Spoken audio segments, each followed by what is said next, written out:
السلام علیکم ورحمۃ اللہ وبرکاتہ۔ بسم اللہ الرحمن الرحیم۔ وہ گھر کے کپڑوں میں ملبوس تھی۔ اس کا چہرہ ہر قسم کے میک اپ سے پاک تھا اور اسے نہ کسی کی جولری پہنی ہوئی تھی، بس زبردستی لال دوپٹہ سر پر اڑا کر اس کا نکاح پڑھوایا جا رہا تھا۔ وہ مسلسل نامے سر ہلا رہی تھی، لیکن اس کی سوتیلی ماں اس کا سر پکڑ کر کھڑی تھی، اور جیسے ہی نکاح خان نے پوچھا کہ قبول ہے تو اس زبردستی سوتیلی ماں نے اس کا سر ہلایا تھا۔ اس کے آنسو ٹپک ٹپک کر اس کی گود میں گر رہے تھے۔ اس کا دل دکھ سے پھٹ رہا تھا، اس کا چہرہ بالکل مرجھایا ہوا تھا، ایسے لگ رہا تھا وہ صدیوں سے نہیں سوئی۔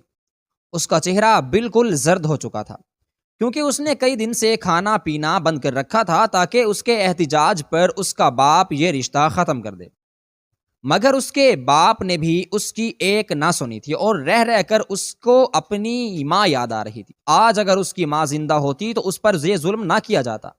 یہ کیسی شادی تھی جس پر سارے باراتی بھی دکھی تھے اور اس لڑکی کی قسمت پر افسوس کر رہے تھے، جو بہت خوبصورت اور معصوم لڑکی تھی، اور اس کی شادی گاؤں کے سب سے بدصورت ترین انسان سے ہو رہی تھی، جو اس کے باپ کے عمر کا تھا یا اس کے باپ سے کچھ سال ہی چھوٹا ہوگا، جس کو کوئی بھی اپنی بیٹی دینے کے لیے تیار نہیں تھا۔ اس وجہ سے وہ اب تک کنوارا تھا۔ ویسے شکل و صورت تو اللہ تعالیٰ کی تخلیق کی ہوئی ہے، مگر کوئی بھی لڑکی اس شخص کے ساتھ رہنا نہیں چاہتی تھی، اور اس کی ہمت نہیں ہوئی تھی کہ کسی لڑکی کے گھر اپنا رشتہ بھیجے۔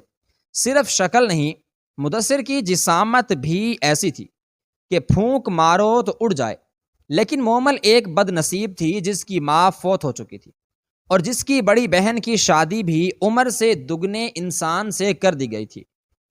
لیکن صرف اس بات کا فرق تھا کہ اس کی بڑی بہن کا شوہر بہت خوبصورت تھا اور دیکھنے میں بھی کم عمر لگتا تھا، لیکن وہ پہلے سے شادی شدہ تھا، اور اس کی ایک بیٹی بھی تھی، اور بیوی فوت ہو چکی تھی۔ اس کی بہن بھی اپنے شوہر سے خوش نہیں تھی، لیکن مجبوری کا بندھن نبھا رہی تھی۔ اس کی سوتیلی ماں اور اس کے باپ نے دیکھا کہ یہ شخص بہت پیسے والا ہے، تبھی زبردستی اس کا نکاح مدثر سے کر رہے تھے۔ قریب کھڑی عورتیں ایک دوسرے سے اظہار افسوس کر رہی تھیں اور بول رہی تھیں، آج اگر اس کی ماں زندہ ہوتی تو اس کے ساتھ یہ سب نہیں ہو رہا ہوتا۔ تبھی اس کے دل سے ایک صدا آئی، مائے نی میں کواں کھا درد چھوڑے دا حال نہیں۔ مدثر جانتا تھا کہ مومل اسے پسند نہیں کرتی تھی، لیکن اس کو اس بات سے کوئی فرق نہیں پڑتا تھا، کیونکہ وہ جانتا تھا کہ وہ پسند کرنے کے قابل ہی نہیں ہے۔ کوئی بھی لڑکی اسے پسند نہیں کر سکتی، لیکن پھر بھی وہ ہٹ درمی اور ڈیٹھ انسان تھا۔ پیسے کے بل بوتے پر اس نے مومل کے والدین سے مومل کو خریدا تھا۔ مومل کی رخصتی ہو گئی۔ چند عورتوں نے لاکھ چاہا کہ مومل کو تیار رکھیں، لیکن وہ سب کے ہاتھ جھٹک دیتی۔ اس نے اپنے ہاتھوں میں مہندی بھی نہیں لگائی تھی، مہندی کا تھال اس نے الٹ دیا تھا، مگر اس کا سوگوار حسن کسی مصنوعی چیزوں کا محتاج نہیں تھا۔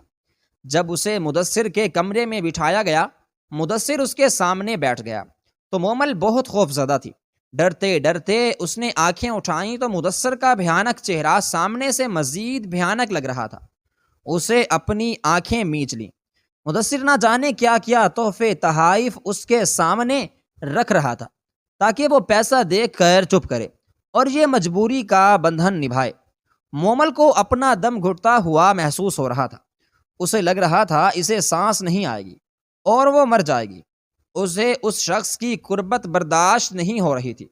وہ خوب احتجاج کر رہی تھی، لیکن وہ کسی دیوار کی طرح اس پر قابض ہو چکا تھا۔ مومل کو اپنے وجود سے گھن آ رہی تھی۔ جب مدثر سو گیا تو مومل باتھ روم میں چلی گئی اور وہاں بیٹھ کر پھوٹ پھوٹ کر رونے لگی۔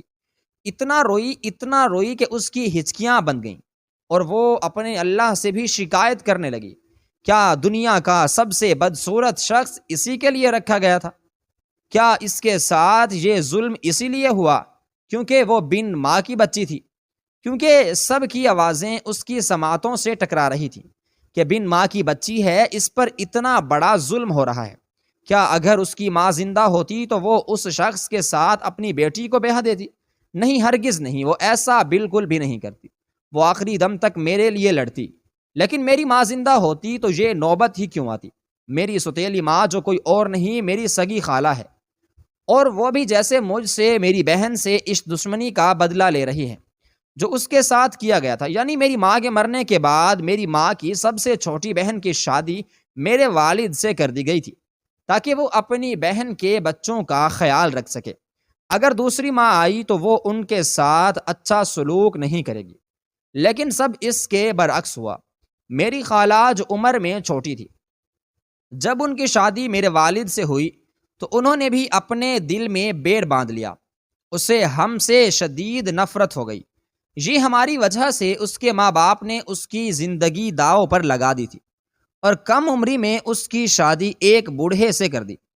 یہاں پر ایسے لگ رہا تھا ہر کوئی اپنے ساتھ کیے ہوئے ظلم اور زیادتی کا بدلہ ایک دوسرے سے لیتا ہے، لیکن اس سب میں پستی ہمیشہ عورت ہی ہے۔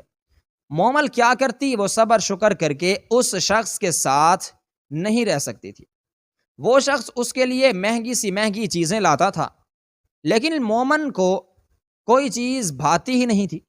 شادی کے بعد مدثر مومل کو کراچی لے آیا تھا۔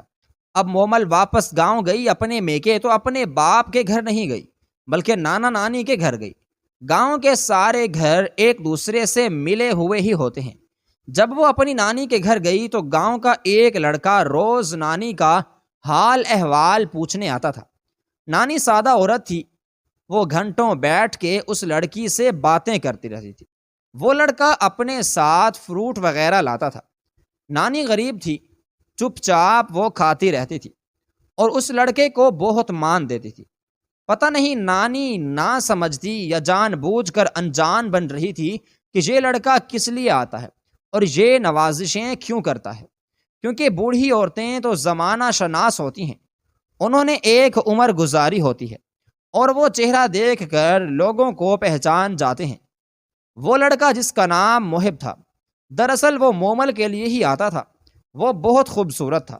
مومل کو ایسا ہی شوہر چاہیے تھا، حالانکہ وہ لڑکا پہلے شادی شدہ تھا، لیکن مومل اسے بھگا گئی تھی اور وہ جانتا تھا کہ مومل شوہر کو پسند نہیں کرتی، اور دیکھتے ہی دیکھتے ان کی ملاقاتیں بڑھنے لگی۔ مومل کے شوہر نے مومل کو موبائل بھی لے کر دیا تھا، ان دونوں کے بیچ نمبر کا تبادلہ بھی ہو گیا۔ اب وہ ساری رات ایک دوسرے سے فون پر باتیں کرتے تھے اور دن کو نانی کے گھر میں ملاقاتیں ہوتی تھیں۔ کافی عرصے تک ان کی یہ ملاقاتیں اور محبت کی باتیں ہوتی رہی تھیں۔ ایک روز اس لڑکے نے ضد کیا، مومل کو کہا کہ تم فلاں جگہ پر مجھ سے ملنے آؤ۔ مومل بہت ڈر رہی تھی کہ وہ پکڑی نہ جائے۔ رات کے اندھیرے میں اس کے لیے نکلنا ناممکن تھا، مگر وہ لڑکا بضد تھا۔ ناچار مومل ڈرتی ڈراتی ایک چادر اوڑھ کے چپکے سے اپنی دیوار پھیلانگ گئی اور اس شخص کے پاس چلی گئی جس جگہ پر اس نے ملنے کے لیے بلایا تھا۔ آج وہ لوگ بہت قریب سے مل رہے تھے اور ایک دوسرے میں کھو چکے تھے۔ اس طرح اکیلے میں ان کی پہلی ملاقات تھی، اور یہ شاید پہلی ملاقات ہی آخری ملاقات بننے والی تھی۔ جب یہ دونوں ایک دوسرے میں گم تھے، تبھی ان کا ایک کزن رات کے پہر اپنی زمینوں پر پانی چھوڑنے گیا تھا۔ وہ اپنے گھر کو واپس آ رہا تھا۔ یہ چاندنی رات تھی، ہر سو روشنی پھیلی ہوئی تھی، زمین پر پڑے ذرات بھی نظر آ رہے تھے۔ تبھی اسے محسوس ہوا کہ کسی کی باتوں کی آوازیں گونج رہی ہیں، کیونکہ ہر طرف خاموشی کا راج تھا۔ سردیوں کی راتوں میں تو سانسوں کی بھی آواز آ جاتی ہے۔ جیسے ہی اس نے اس ٹوٹی پھوٹی عمارت کی طرف قدم بڑھائے تو اس کے پیروں تلے سے زمین نکل گئی۔ اسی کے گاؤں کی ایک لڑکی رات کے اندھیرے میں کسی غیر مرد کے ساتھ دیکھا، اور یہ خبر سارے گاؤں میں جنگل کی آگ کی طرح پھیل گئی۔ مدثر تک یہ بات پہنچی تو وہ آگ بگولا ہو گیا۔ لڑکا تو گاؤں چھوڑ کر بھاگ گیا، لیکن مومل کے باپ نے مومل کا گلا گھونٹ کر اسے بغیر کفن کے دفن کر دیا۔ مومل کے ساتھ اس کے درد بھی ختم ہو گئے۔ وہ اپنی ماں کی آغوش میں چلی گئی تھی۔ اس کہانی کا اگلا پارٹ اگلی ویڈیو میں۔ اللہ حافظ۔